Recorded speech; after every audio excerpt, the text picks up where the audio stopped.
ಜಾತ್ವಾರ ಹೊಸಳ್ಳಿ ಮತ್ತು ಸುತ್ತಮುತ್ತಲಿನ ನನ್ನೆಲ್ಲ ಸ್ನೇಹಿತರೆ, ಕ್ರಿಕೆಟ್ ಅನ್ನೋದು ನಮ್ಮ ದೇಶದಲ್ಲಿ ಒಂದು ಧರ್ಮ. ಇಡೀ ನಮ್ಮ ದೇಶ ಬೇರೆ ಬೇರೆ ಜಾತಿ ಧರ್ಮಗಳಲ್ಲಿ ಬೇರೆ ಬೇರೆ ಆಗಿಬಿಡ್ತದೆ. ಏನಾದರೂ ವಿಷಯ ಬಂತು, ರಾಜಕೀಯ ಬಂತು, ಇನ್ನೊಂದು ಅಂತಂದರೆ ಭಾಷೆ, ಧರ್ಮ, ಜಾತಿ ಅಂತ ಬೇರೆ ಬೇರೆ ಆಗ್ಬಿಡ್ತದೆ. ಆದರೆ India versus Pakistan, India versus Australia match ನಡೀತಾ ಇದ್ರೆ ಜಾತಿ ಇಲ್ಲ, ಧರ್ಮ ಇಲ್ಲ, ಇನ್ನೊಂದಿಲ್ಲ, ಇಡೀ ಭಾರತ ಅವತ್ತು ಒಂದಾಗಿರ್ತದೆ. ನಮ್ಮ ಭಾರತನೇ ಆವತ್ತು ನಾವು ಒಂದಾಗ್ತೀವಿ. ಯಾವುದಾದ್ರೂ ಒಂದು ವಿಷಯದಲ್ಲಿ ನಾವು ಯಾವತ್ತಾದ್ರೂ ಒಂದಾಗ್ತೀವಿ ಅಂತಂದ್ರೆ ಅದು ಕ್ರಿಕೆಟ್ ಮ್ಯಾಚ್ ಆಡ್ತಾ ಇರಬೇಕು, ರೋಚಕ ಘಟ್ಟ ತಲುಪಿರ್ಬೇಕು. ಯಾವ ಜಾತಿ, ಧರ್ಮ, ಇನ್ನೊಂದು ಭಾಷೆ ಯಾವುದೂ ಇರಲ್ಲ, ಅವತ್ತು ಎಲ್ಲರೂ ಒಂದಾಗಿರ್ತೀವಿ. ಅದು ಇವತ್ತು ನಮ್ಮ ಭಾರತ ದೇಶದ ಕ್ರಿಕೆಟ್.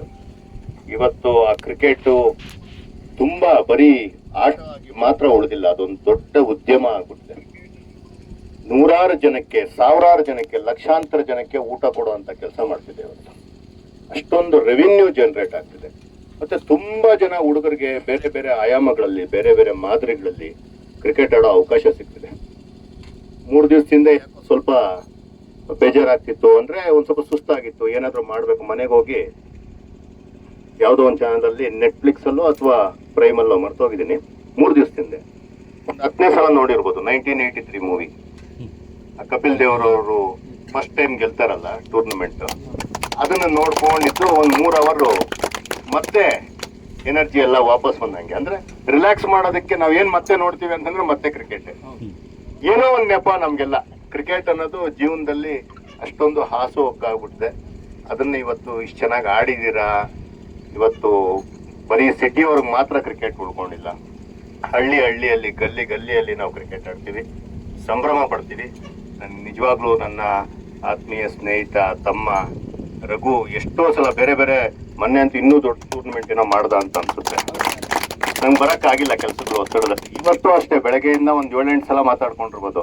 ಅಣ್ಣ ಬರೋಂಗಾಗಿದ್ರೆ ಬನ್ನಿ ಅಣ್ಣ ಅಂತ. ಅವ್ನು ನಮ್ಮ ಹುಡುಗ ಶ್ರೀಕಾಂತು ಅಷ್ಟೇ, ಅಣ್ಣ ಅಷ್ಟೆಲ್ಲ ಹೇಳ್ತಿರ್ತಾರೆ. ನಮ್ಮ ಸುನಿಲ್ ಏನಪ್ಪ ರಘು ಅಷ್ಟೆಲ್ಲ ಹೇಳ್ತಿರ್ತಾರೆ ಹೋಗಿ ಅಂತ. ಕೆಲಸಗಳು ಒತ್ತಡ ಅಷ್ಟು ಬಿಟ್ರೆ ಇನ್ನೇನಿಲ್ಲ.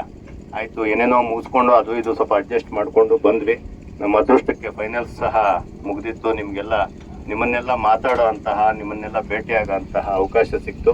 ನಿಮಗೆಲ್ಲರಿಗೂ ವಂದನೆಗಳನ್ನ ಸಲ್ಲಿಸ್ತಾ, ಕ್ರಿಕೆಟು ನಮಗೆ ಪ್ರೀತಿ ವಿಶ್ವಾಸ ತುಂಬೋ ಅಂತ ಕೆಲಸ ಆಗಲಿ. ಕ್ರಿಕೆಟ್ ಯಾವತ್ತೂ ಜಗಳ ಮಾಡೋದಕ್ಕೆ, ಇನ್ನೊಂದಕ್ಕೆ ಅವಕಾಶ ಮಾಡ್ಕೊಡೋ ಅಂತಹ ಸಂದರ್ಭ ಮಾಡ್ಕೊಡೋದು ಬೇಡ.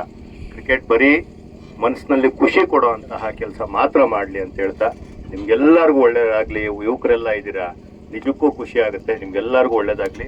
ಕ್ರಿಕೆಟ್ ಜೊತೆಗೆ ಜೀವನನೂ ಸಹ ಕಟ್ಕೊಳೋದ್ರ ಬಗ್ಗೆ ಯಾವತ್ತೂ ದಯವಿಟ್ಟು ಗಮನ ಕೊಡಿ. ಕ್ರಿಕೆಟೇ ಜೀವನ ಅಲ್ಲ. ಜೀವನಕ್ಕೆ ಏನ್ ಮಾಡ್ಬೇಕು ಅದು ಮಾಡ್ಕೊಂಡು, ಇದೆಲ್ಲ ಬೇಕು, ಜೀವನದ ಒಂದು ಅಂಗ ಇವೆಲ್ಲ. ಅದ್ರ ಜೊತೆ ಬರೀ ಕ್ರಿಕೆಟ್ ಅಂತ ಅನ್ಕೊಂಡು ಇದು ಮಾಡ್ಕೊಳೋದು ಬೇಡ. ಬರೀ ಆಟ ಮಾತ್ರ ಅಲ್ಲ, ಜೀವನ ತುಂಬಾ ದೊಡ್ಡದು. ಅದನ್ನ ನೀವು ಮಾಡಬೇಕು, ಒಳ್ಳೆ ರೀತಿಯಲ್ಲಿ ನಡೆಸ್ಕೊಂಡು ಹೋಗ್ಬೇಕು.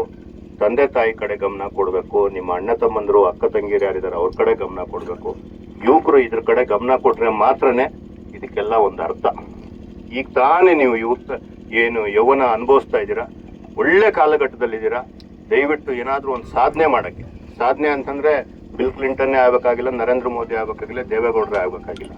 ಸಾಧನೆ ಅಂದ್ರೆ ನಮ್ಮ ಕುಟುಂಬಗಳನ್ನ ಎತ್ತಿಡಿದು ಅವರು ಗೌರವಯುತವಾಗಿ ಇವನು ನಮ್ಮ ಮಗ ಅಂತ ಹೇಳೋ ಅಂತ ಕೆಲಸ ಇದೆಯಲ್ಲ, ಅದೇ ಒಂದು ದೊಡ್ಡ ಸಾಧನೆ. ಅಂತಹ ಒಂದು ಕಡೆ ತಾವೆಲ್ಲ ಗಮನ ಹರಿಸ್ಬೇಕು. ಅದೇ ರೀತಿ ಕ್ರಿಕೆಟು ಸಹ ಆಡ್ತಾನೆ ಇರಿ. ನನಗೂ ಒಂದು ಆಡೋದಕ್ಕೆ ಅವಕಾಶ ಮಾಡಿಕೊಟ್ರಿ.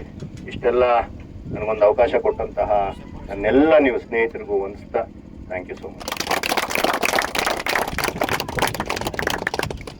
ಒಂದು ಈ ಕ್ರಿಕೆಟ್ ಬಗ್ಗೆ 2 ಇದನ್ನುಗಳು ಮಾತನಾಡಿರುವಂತಹ ಅತಿಥಿಗಳಿಗೆ ಧನ್ಯವಾದಗಳನ್ನ ಅರ್ಪಿಸ್ತಾ ಇದೀವಿ. ಜೊತೆಗೆ ಈ ಟೂರ್ನಿಯ ಪ್ರಥಮ ಸ್ಥಾನ ಪಡೆದಿರುವಂತಹ ಆರ್.ಎಚ್.ಎಲ್ ತಂಡದ ನಾಯಕ ಈ ಒಂದು ಟ್ರೋಫಿಯನ್ನ ಪಡ್ಕೋಬೇಕು. ಜೊತೆಗೆ 30,000 ನಗದು